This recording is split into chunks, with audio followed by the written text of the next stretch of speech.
Pada tahun 2010 tercatat 53%. Sementara mereka yang melahirkan di rumah sebanyak 43,2%. Bagi mereka yang melahirkan di rumah sebanyak 51,9% dibantu bidan, dan nyaris setengahnya yaitu 40,2% masih dibantu dukun beranak. Faktor pendapatan dan pengetahuan yang rendah diduga menjadi penyebab masih tingginya angka kematian ibu dan anak pasca melahirkan di Indonesia. Kebanyakan para ibu di desa masih melahirkan dengan cara... Baik, bismillahirrahmanirrahim. Assalamualaikum warahmatullahi wabarakatuh. Waalaikumsalam warahmatullahi wabarakatuh. Alhamdulillahirrabbilalamin. Puja dan puji syukur kita panjatkan kepada Allah Subhanahu wa Ta'ala atas berkat dan hidayahnya sehingga kita dapat berkumpul walaupun hanya melalui via Zoom. Tak lupa pula kita panjatkan salawat berserta salam kepada baginda Nabi Muhammad SAW yang telah menghantarkan kita dari zaman yang penuh kegelapan menuju zaman yang terang benderang yang diliputi dengan berbagai ilmu pengetahuan seperti saat ini. Nah, kami dari kelompok 2 terdiri dari dua anggota.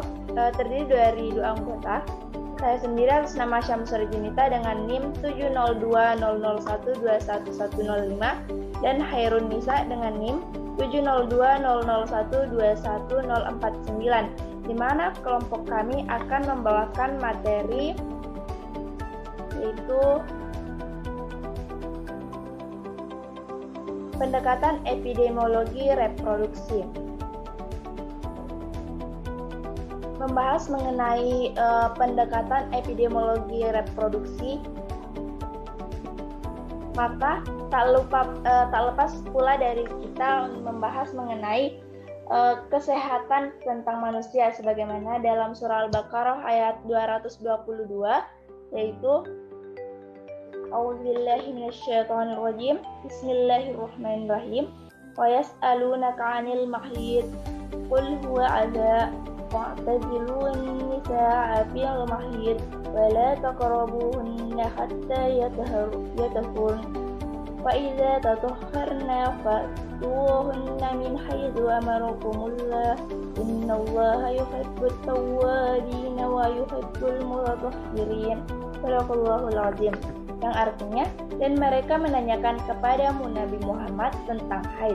Katakanlah, itu adalah sesuatu yang kotor, karena itu jauhilah istri pada waktu haid, dan jangan kamu dekati mereka sebelum mereka suci. Apabila mereka telah suci, campurilah mereka sesuai dengan ketentuan yang diperintahkan oleh Allah kepadamu. Sungguh Allah menyukai orang yang bertobat dan menyukai orang yang menyucikan diri. Jadi, kepada teman-teman sekalian, menjaga kesehatan sangatlah penting dan sudah tercantum dalam surah Al-Baqarah ayat 222 dan masih banyak ayat-ayat lainnya. Nah, pada kali ini kita akan membahas materi mengenai pengertian epidemiologi dan kesehatan reproduksi. Yang kedua itu komponen kesmas dan proses kesehatan reproduksi. Yang ketiga penilaian faktor risiko, cacat lahir, berat bayi yang rendah, kematian janin dan bayi. Dan materi yang keempat ialah surveillance epidemiologi kesehatan reproduksi.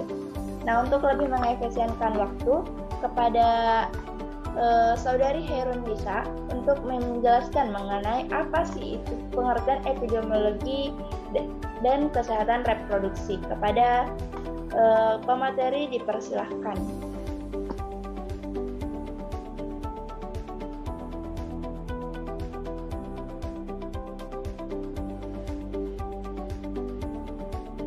Baik, terima kasih atas kesempatannya.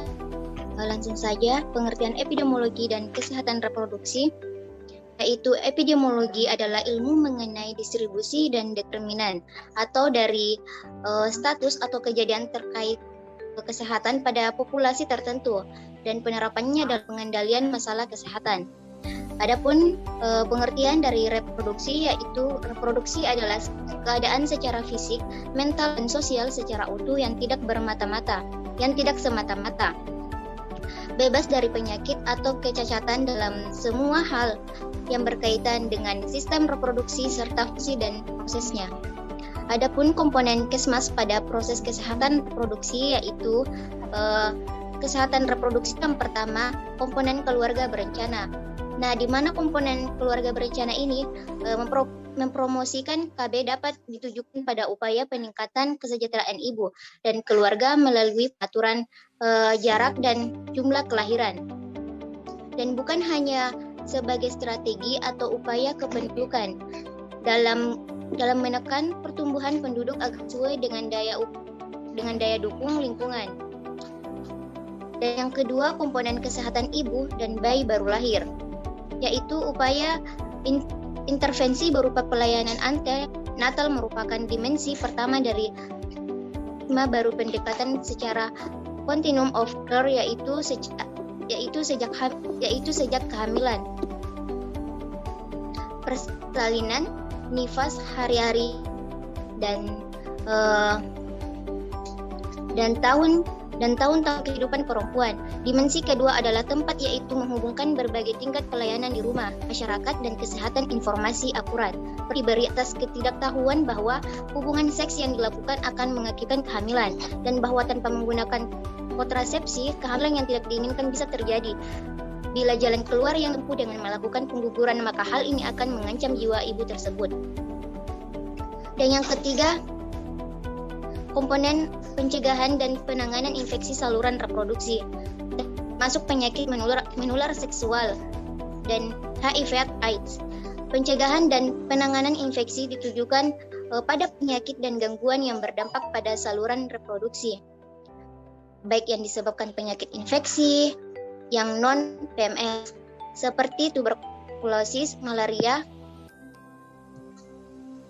filariasis, maupun infeksi yang tergolong penyakit menular seksual seperti gonorrhea, sifilis, herpes genital, chlamydia, ataupun kondisi infeksi yang mengakibatkan infeksi rongga panggul seperti penggunaan alat kontrasepsi dalam rahim atau AKDR yang tidak steril. Dan yang keempat, komponen kesehatan reproduksi remaja. Nah, di mana komponen kesehatan reproduksi remaja mengupayakan promosi dan pencegahan masalah kesehatan reproduksi. Juga perlu diarahkan pada masa remaja, di mana terjadi peralihan dari masa anak menjadi dewasa dan perubahan dari bentuk dan fungsi tubuh terjadi dalam waktu relatif cepat. Dan kelima, komponen usia lanjut.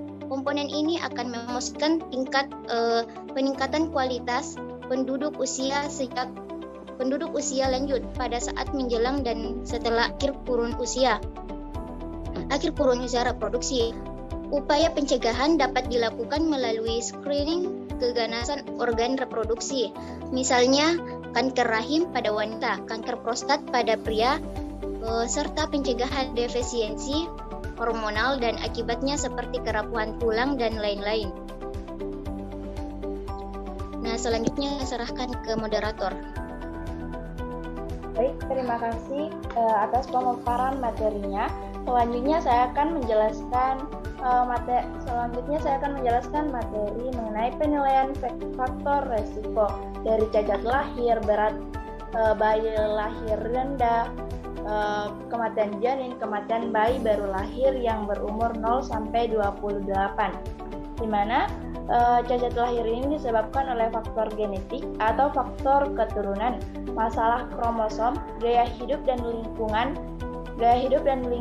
di sekitar lingkungan keluarganya, seperti halnya di lingkungan orang tuanya, infeksi, paparan obat dan bahan kimia, merokok. Jadi merokok ini dapat menyebabkan cacat lahir. Bukan hanya merokok ini dapat menyebabkan kanker paru-paru, tetapi bagi ibu hamil yang melakukan merokok, dia akan kemungkinan bayinya akan mengalami cacat lahir. Dan juga minuman alkohol serta obesitas. Ibu hamil yang memakan makanan yang berlebih yang memungkinkan akan menimbulkan obesitas, akan kemungkinan besar bayi yang lahirnya itu akan mengalami cacat lahir. Yang selanjutnya adalah berat bayi lahir rendah.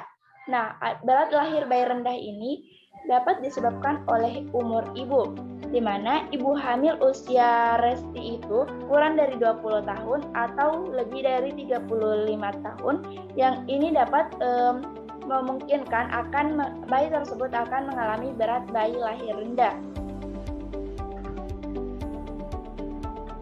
Karena pada usia tersebut, di mana pada usia kurang dari 20 tahun, ibu hamil akan dia masih memiliki masa pertumbuhan, sedangkan pada usia dia memiliki masa pertumbuhan. Jadi ibu hamil yang masih membutuhkan gizi untuk dirinya akan membagi dengan sang bayi. Jadi nilai gizinya itu terbagi, jadi akan menyebabkan bayi memiliki berat badan yang rendah. Dan yang selanjutnya, ibu hamil yang lebih dari 35 tahun. Nah, ini hampir sama kasusnya dengan yang kurang dari 20 tahun, di mana lebih dari 35 tahun ini juga dia membutuhkan gizi yang lebih untuk memperoleh pertahanan tubuh yang baik karena usianya yang sudah menua. Dan yang selanjutnya itu kadar hemoglobin. Kadar hemoglobin kurang dari 11 memungkinkan akan menimbulkan anemia yang dapat menimbulkan berat badan bayi yang lahir akan rendah. Dan yang selanjutnya yaitu jumlah paritas. Nah, jumlah paritas ini ialah ibu hamil yang memiliki jarak paritas kurang 2 tahun memiliki resiko 14.083 kali lebih besar untuk melahirkan berat bayi lahir rendah dibandingkan ibu yang lahir dengan jumlah paritas lebih sama dengan 2 tahun. Hal ini disebabkan karena jarak kelahiran yang terlalu dekat dapat menimbulkan anemia karena kondisi ibu masih belum pulih. Dan pemenuhan zat-zat gizi belum optimal, namun sudah harus memenuhi kebutuhan nutrisi janin yang dikandung. Nah, selanjutnya faktor sosial ekonomi. Dapat kita ketahui ketika ibu hamil ketika tidak memiliki maksudnya sosial perekonomiannya itu tidak mencakupi tidak memenuhi kebutuhannya, maka otomatis secara tidak langsung akan mempengaruhi gizi ibu hamil tersebut karena makanan yang akan dimakan oleh ibu hamil itu harus dibeli dan menggunakan uang. Nah, uang ini faktor sosial ekonomi ini yang dapat secara tidak langsung mempengaruhi berat badan lahir rendah. Nah, selanjutnya tingkat pendidikan ibu. Semakin tinggi tingkat pendidikan ibu, maka semakin luas juga wawasan ibu semakin tinggi pula ibu dalam menjaga masa kehamilannya. Dan semakin rendah pendidikan ibu, maka semakin rendah pula wawasan mengenai masa kehamilannya. Banyak mitos-mitos yang diberikan oleh orang tua leluhur atau nenek-nenek leluhur bahwa banyak makanan yang tidak baik bagi ibu hamil, padahal mengandung gizi yang baik untuk ibu hamil. Yang selanjutnya itu status gizi ibu. Nah, status gizi ibu ini sangat dibutuhkan. Ketika status gizi ibu tidak terpenuhi, maka akan mempengaruhi berat bayi lahir rendah. Nah, selanjutnya yang ketiga, faktor resiko kematian janin ialah yang pertama itu ada faktor maternal. Faktor maternal ini seperti diabetes mellitusnya itu tidak terkontrol, infeksi, hipertensi, tekanan hipertensi darah tinggi dapat menyebabkan kematian janin. Selanjutnya umur ibu tua. Umur ibu hamil yang memiliki umur di atas 35 tahun lebih condong ke maksudnya dia itu memiliki kewaspadaan ketika mengandung karena umur ibu tua itu tidak lagi stabil untuk mengalami masa kehamilan. Nah, selanjutnya kematian ibu. Nah, kematian janin dapat dipengaruhi oleh kematian ibu, baik itu ibu mengalami berbagai penyakit degeneratif dan sebagainya. Dan yang selanjutnya, kematian janin juga dapat dipengaruhi karena adanya faktor merokok. Seperti saya jelaskan tadi, merokok tidak hanya menyebabkan cacat lahir, tidak hanya menyebabkan kanker paru-paru, tetapi merokok juga dapat menyebabkan kematian janin. Nah, yang selanjutnya faktor fetal. Faktor fetal ini seperti hamil kembar, hamil tumbuh terlambat. Maksudnya hamil tumbuh terlambat ini ialah pada masa kehamilannya itu dia mengalami masa bayinya itu tidak berkembang, tetapi tidak berkembang pada masa bulannya. Maksudnya bulannya bertambah, tetapi bayinya masih sama. Nah, yang selanjutnya itu kelainan genetik dan infeksi. Selanjutnya faktor plasental. Nah, faktor plasental itu seperti solusio plasenta, infeksi plasenta, infark plasenta, kelainan tali pusat yang dapat mengganggu aliran darah. Yang selanjutnya ada kematian bayi baru lahir yang berumur 0-28 yang dapat disebabkan oleh berat badan lahir yang terlalu berat dan panjang badan, Apgar skor, usia kehamilan yang dapat menyebabkan kematian bayi karena terlalu lama di dalam kehamilan ibu. Dan selanjutnya usia ibu.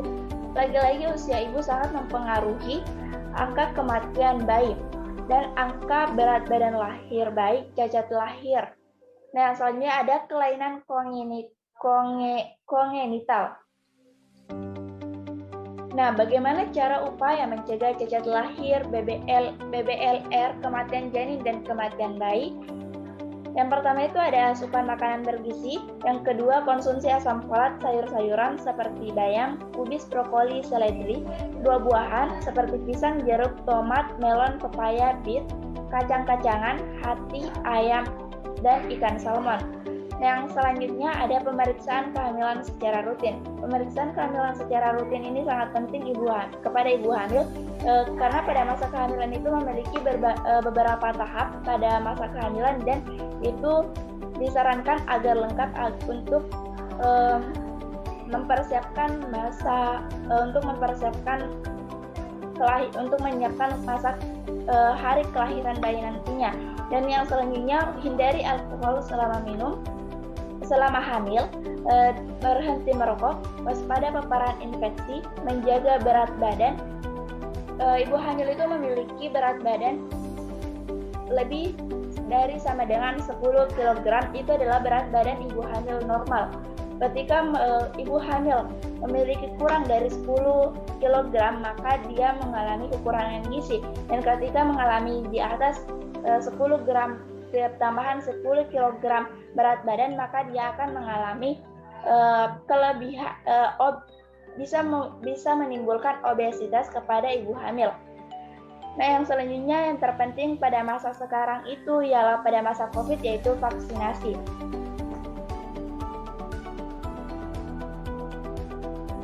Nah, yang selanjutnya ada surveillance epidemiologi kesehatan reproduksi. Nah, di sini surveillance kesehatan reproduksi adalah komponen sistem yang memungkinkan identifikasi, pemberitahuan, kuantifikasi, dan penentuan peristiwa penting kesehatan reproduksi untuk periode waktu tertentu dan lokasi geografis tertentu, dengan tujuan mengarahkan langkah-langkah kesehatan masyarakat yang sesuai untuk pencegahan penyakit dan promosi kesehatan. Jadi adanya surveillance kesehatan reproduksi ini berperan dalam mengarahkan langkah-langkah kesehatan masyarakat untuk pencegahan penyakit dan promosi kesehatan.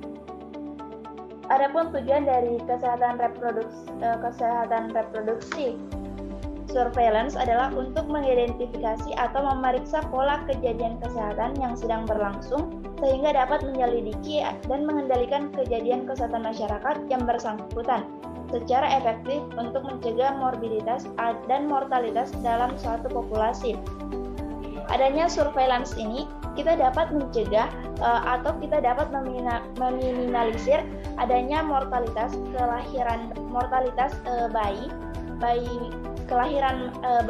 kematian bayi dalam suatu populasi. Seperti telah dipaparkan tadi, misalnya penerapan sistem KB, keluarga berencana dengan menggunakan pil KB dan lain sebagainya. Yang selanjutnya, ada peristiwa kesehatan reproduksi yang dapat dilacak melalui sistem surveillance. Jadi, suatu peristiwa kesehatan reproduksi ini kita dapat melacaknya melalui sistem surveillance ini, seperti statistik vital dan kelahiran dan kematian janin. Nah, statistik vital dan kelahiran dan kematian janin ini dapat dilacak melalui sistem surveillance. Di sini kita dapat melihat angka kelahiran dan kematian janin di suatu populasi.